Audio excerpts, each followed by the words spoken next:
Alors, je suis la maman de Soline, effectivement, une petite fille qui a 8 ans et demi, et qui est remplie de particularités, c'est le cas de le dire.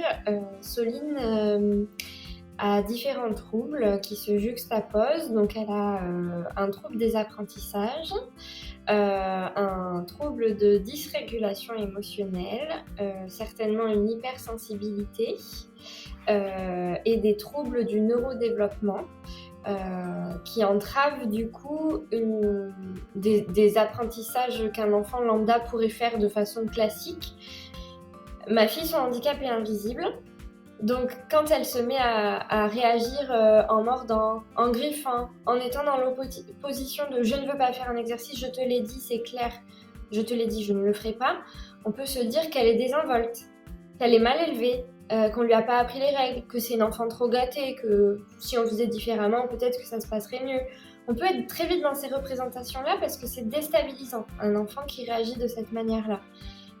Et donc, ça, c'est notre combat quotidien, en fait, de faire valoir que non, ça n'est pas un enfant mal élevé, c'est pas un enfant qui s'en fiche et qui veut faire ce qu'il veut, c'est un enfant qui a des particularités, qui a des troubles. Et si en face, on n'a pas un interlocuteur qui a cette ouverture d'esprit à se dire les troubles neurodéveloppementaux, ce sont des troubles invisibles, mais qui ont bien plus de répercussions que ce qu'on peut croire, et bien de suite, le parcours, il est très difficile parce qu'on se heurte à des représentations.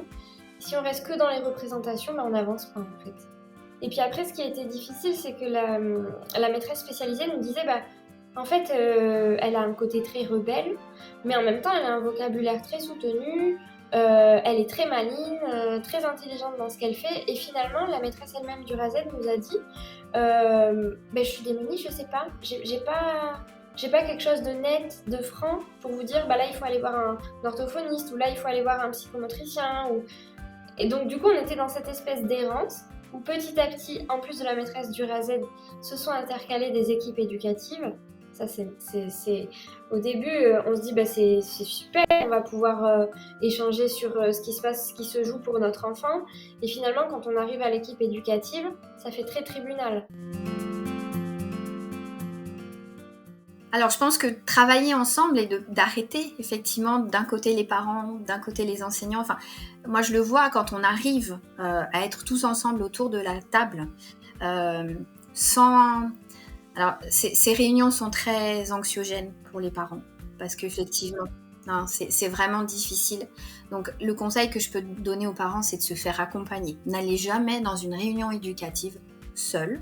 Faites-vous accompagner par qui vous voulez. De toute façon, vous avez le droit, hein. C'est un droit, voilà, vous pouvez venir dans une équipe éducative avec qui vous voulez. Parce que quand on parle de son enfant, c'est déjà très difficile, on va pas entendre ce qui se passe et ce qui se dit. Et souvent, les enseignants disent « mais on n'a jamais dit ça ». Mais les parents l'ont entendu comme ça. Donc c'est vrai que s'il y a une personne tiers qui peut reformuler, qui peut redire, ou même parler à la place des parents, moi quand j'accompagne certains parents, je leur dis « je parle à votre place ». Voilà. On le fait exprès parce qu'il faut justement que cette confiance se mette en place et que quand on est tous dans le même sens, eh bien oui, ça avance. Forcément, ça avance pour l'enfant. De toute façon, les enfants en situation de handicap seront à l'école.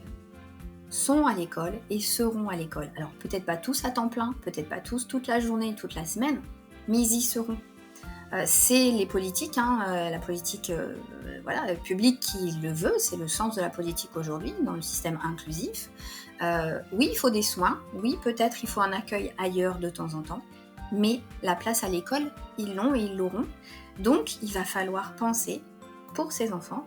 Et puis, je rappelle aujourd'hui, on est à 1 enfant sur 6 aujourd'hui qui a un trouble neurodéveloppemental. Donc, de toute façon, ça concerne beaucoup d'enfants. Donc voilà, l'idée c'est vraiment de pouvoir réfléchir ensemble et puis que le corps enseignant comprenne que de toute façon, ce n'est plus l'exception, l'enfant en situation de handicap.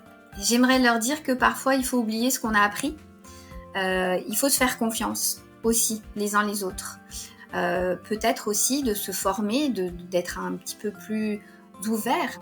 Donc plutôt que de le subir, c'est d'essayer de comprendre. Alors effectivement, c'est pas des troubles faciles à comprendre toujours, mais il y a des enseignants qui le font très bien, qui s'y mettent et qui tentent des choses.